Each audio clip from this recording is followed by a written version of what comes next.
Saya ucapkan selamat pagi Bapak Ibu Saudara yang saya kasih dalam Yesus Kristus. Salam. Kita bersyukur untuk pagi ini ada waktu dan kesempatan untuk kita merenungkan dari kebenaran firman Tuhan. Namun sebelumnya kita berdoa. Bapa dalam kerajaan surga, bersyukur untuk pagi ini. Kami hendak merenungkan firman-Mu. Biarlah firman-Mu menjadi suatu hal yang kami terus-menerus lakukan dalam kehidupan kami. Biarlah apa yang hamba-Mu sampaikan, firman-Mu lah yang tersampaikan. Bersyukur untuk waktu dan kesempatan ini, dalam nama Yesus Kristus Tuhan kami. Amin. Puji Tuhan. Saudara, pada kesempatan ini kita akan merenungkan dari kebenaran firman Tuhan yang terdapat di dalam Amsal pasal 14 ayat yang ke-18. Amsal yang pasal yang ke-14 ayat yang ke-18. Kita bersama-sama melihatnya dan saya akan membacakannya untuk kita. Orang yang tak berpengalaman mendapat kebodohan, tetapi orang yang bijak bermahkotakan pengetahuan. Saudara, daripada bagian firman Tuhan ini saya akan membawa kita belajar bersama-sama dari satu tema, yaitu pelayanan Kristen di masa pandemi. Pelayanan Kristen di masa pandemi. Saudara yang dikasihi oleh Yesus Kristus, mengenai pelayanan, jika kita berbicara mengenai pelayanan Kristen, tentu akan merujuk kepada sesama kita, bahkan kepada orang lain. Dan tentu akan juga mengarah kepada bagaimana kehidupan orang Kristen tersebut, terutama saya dan saudara saat ini, akan mengarah kepada kehidupan saya dan saudara sebagai seorang Kristen, pelayan Kristen. Dan jika kita memperhatikan 1 Petrus pasal 4 ayat yang ke-7 sampai yang ke-11, memberitahukan kepada kita bagaimana kehidupan orang Kristen sesungguhnya, yang diantaranya dapat kita lihat bersama-sama bahwa kita menguasai diri dan menjadi tenang, mengasihi dengan sungguh-sungguh, tidak bersungut-sungut, melayani dengan karunia yang kita peroleh. Saudara, pada bagian ini kita melihat bahwa kita dianugerahi oleh Allah yang mana masing-masing dari kita diberi karunia oleh Roh Kudus. Jadi, pelayanan kita sebagai orang percaya akan sangat berdampak bagi orang di sekitar kita. Tak kala kita memperhatikan dengan jeli bagaimana seharusnya saya dan saudara menjadi orang Kristen. Karena itu akan sangat penting untuk saya dan saudara dengan memperhatikan pelayanan kita di masa pandemi ini.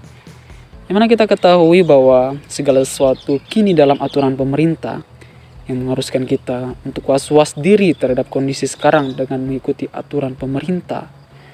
Dalam hal ini saudara, untuk kondisi sekarang kita sadari bahwa banyak hal yang terhambat ketika kita hendak melakukan pelayanan kita dimanapun telah kita rencanakan. Seperti yang kita ketahui bahwa kita sekarang tidak lagi dapat melakukan weekend di gereja ataupun dimanapun yang telah kita rencanakan ingin pergi pelayanan, kini terhambat semua saudara. Namun untuk kondisi saat ini kita memerlukan pertolongan Tuhan untuk membuka pelayanan tersebut, untuk kita isi dengan karunia yang ada pada kita saat ini. Karena itu kita akan belajar bersama-sama dari Amsal yang telah kita bacakan bersama, memberikan nasihat kepada kita bagaimana sikap hidup kita sebagai pelayan Kristen atau hamba Tuhan di masa pandemi ini. Yang pertama, sikap yang haruslah kita miliki dalam hidup saya dan saudara, yaitu berlatih menjadi hamba yang setia. Berbicara mengenai hamba saudara, tentu seorang hamba sudah pasti akan taat, bahkan rendah hati. Dan jikalaupun saya dan saudara ada di posisi seorang hamba saat ini, akan sangat banyak yang dapat kita lakukan, akan sangat banyak yang dapat kita kembangkan, karena kita belajar menjadi seorang hamba. Dan menjadi pertanyaannya bagi kita saat ini, mengapa sih kita perlu berlatih menjadi seorang hamba? Yang pertama yaitu agar kita tidak menjadi bodoh. Saudara, kita akan mengerti dengan jelas mengapa kita harus berlatih menjadi hamba. Semuanya bukan merujuk kepada bagaimana kita mengambil perhatian orang-orang di sekitar kita ketika kita melakukan suatu pekerjaan atau pelayanan. Tentu kita mengetahui itu, tapi yang jelas semuanya itu Tuhan inginkan kamu lakukan seperti seorang hamba yang taat melakukan perintah tuannya. Jika kita memperhatikan dalam perumpamaan Tuhan Yesus mengenai pengampunan, saudara, yang mana kita ketahui bahwa ada seorang yang berhutang sangat banyak kepada tuannya. Dan ketika tuannya tahu bahwa dia tidak dapat membayar, pada waktu itu tuannya membatalkan atau bisa dikatakan menghapuskan semua utangnya. Akan tetapi ketika hamba itu yang telah dilunaskan semua hutangnya itu keluar dari tempat tuannya itu, ia bertemu dengan seorang hamba lain yang berutang 100 dinar kepadanya. Ia menangkap dia dan mencekik kawannya itu. Katanya, bayar utangmu. Maka sujudlah kawannya itu dan memohon kepadanya, sabarlah dahulu, hutangku itu akan kulunaskan. Tetapi ia menolak dan menyerahkan kawannya itu ke dalam penjara sampai dilunaskan hutangnya. Saudara, kita melihat bersama-sama bahwa tindakan ini merupakan suatu tindakan yang penuh dengan ketidakberpengalamannya seseorang, saudara. Ia tidak menyadari bahwa ia telah menerima suatu hal yang luar biasa, saudara, yang mana ia dihapuskan hutangnya. Akan tetapi ketika dia ada di posisi sebagai tuannya, yang mana ia ketahui ada hamba lain yang berhutang kepadanya, ia tidak melakukan hal yang dilakukan oleh tuannya, melainkan ia dikatakan di sana ia melemparkan hamba itu ke dalam penjara sampai ia melunaskan hutangnya, saudara. Kita melihat bersama-sama akhir dari kisah hidup seorang hamba yang dilunaskan oleh hutangnya ini, saudara. Dikatakan bahwa maka marahlah tuannya itu dan menyerahkannya kepada algojo sampai ia melunaskan seluruh hutangnya. Di sini, saudara, kita melihat bersama-sama bahwa berikan pengertian bagi saya dan saudara juga saat ini untuk selalu melihat apa sih yang Tuhan ingin kerjakan bagi saya dan saudara saat ini. Yang mana mengajarkan bagi saya dan saudara saat ini untuk tidak bodoh, saudara, tidak bodoh. Dalam hal ini kita memiliki pengalaman. Dan menjadi pertanyaan bagi kita saat ini, apa sih itu pengalaman?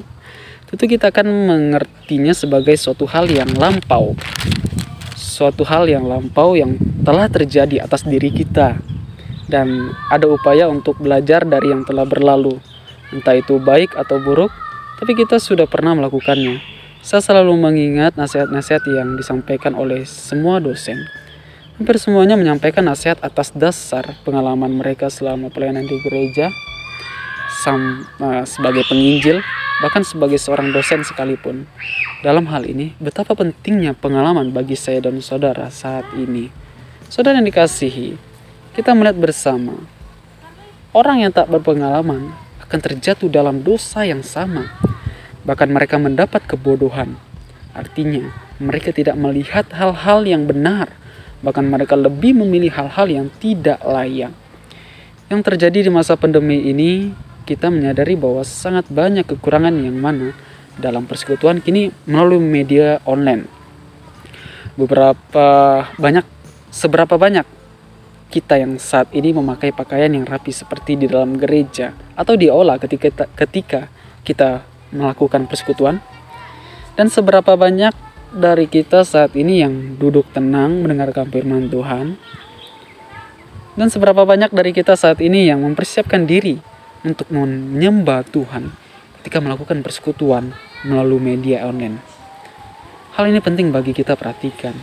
Karena itu, saudara, menjadi seorang hamba, taatlah dalam hal-hal yang prinsip yang dapat kita pelajari dari firman Tuhan. Tidak ada kata berhenti untuk berlatih menjadi hamba yang taat. Taat kepada Tuhan, pemerintah, bahkan kepada perintah di atas kita sekalipun. Taatlah. Dengan demikian, kini kita berlatih menjadi seorang hamba agar kita tidak mendapat kebodohan. Dan yang kedua, ya saudara, ya sikap hidup kita. Bagaimana sih sikap hidup kita sebagai seorang hamba atau pelayan Kristen? Yang kedua yaitu, jadilah orang yang bijaksana Jadi bijaksana tentu adalah suatu hal yang sebagian besar orang sangat menginginkan hal itu. Terutama kita sebagai hamba, kita sangatlah membutuhkan pembekalan hikmat daripada Tuhan. Tapi pernahkah kita menyadari bahwa orang bijak bermahkotakan pengetahuan? Kita belajar bersama bahwa hikmat adalah kehormatan bagi orang bijak. Orang yang bijak memahkotai diri sendiri dengan pengetahuan. Mereka memandangnya sebagai perhiasan mereka yang paling cemerlang, dan tidak ada yang lebih mereka dambakan selain hal ini. Mereka juga mengenakannya di kepala bagaikan mahkota yang tidak akan mau mereka tanggalkan. Orang-orang yang bijak akan dihormati seakan-akan mereka mengenakan mahkota. Mereka bermahkotakan pengetahuan dan mendatangkan hormat bagi pekerjaan mereka. Saudara, betapa pentingnya dan mulianya seorang yang bijaksana, seorang yang berhikmat, dan menjadi pertanyaannya bagi kita saat ini, bagaimana menjadi orang yang bijaksana? Bagaimana menjadi orang yang bijaksana, saudara?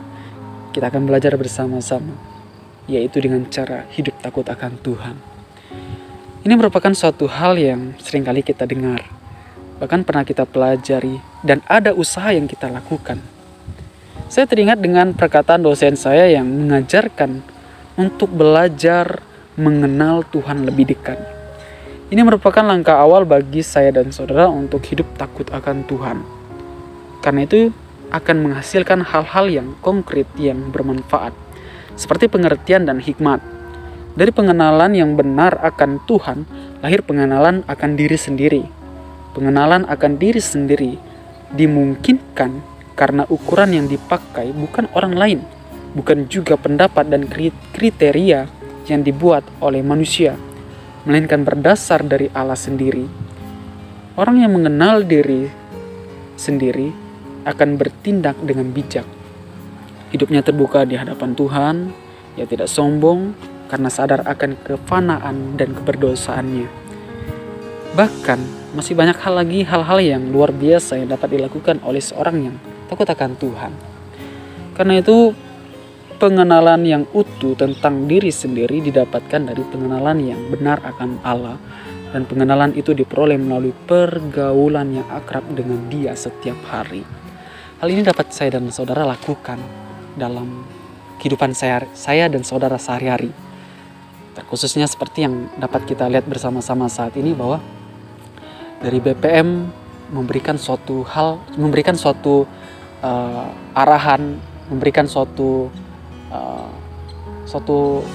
cara bagi saya dan saudara untuk mendekatkan diri kepada Tuhan dengan cara adanya persekutuan, adanya doa pribadi, dan lain sebagainya. Banyak hal, saudara.